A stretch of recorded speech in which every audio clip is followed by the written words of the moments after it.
Welcome to Kenton's videos. Enjoy the video.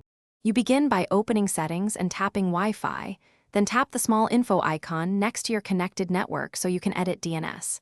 You do this to avoid changing cellular DNS and to target the active connection.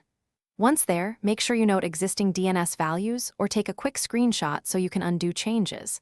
Also, prepare the DNS addresses you want to use. Common choices are 1, 1, 1, 1 and 8, 8, 8, 8 because you'll paste them shortly. Now tap Configure DNS and switch from automatic to manual so you can set servers explicitly. This lets you control resolution behavior and bypass ISP defaults. Remove any existing server entries you don't want, using the minus icon, then add new DNS server IPs in order of preference with the Add Server button. Once you've entered the addresses, tap Save.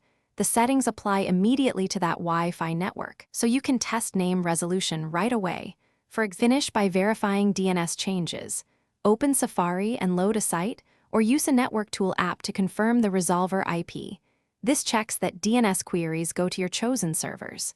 If pages fail to load, clear the browser cache and reload. Next, toggle Wi-Fi off and back on, or revert to the original DNS values from your screenshot. If the network still blocks lookups, consider DNS over HTTPS or a trusted VPN to bypass filtering. But be mindful of privacy and corporate policies when doing so. Thanks for watching. Consider subscribing if we helped you.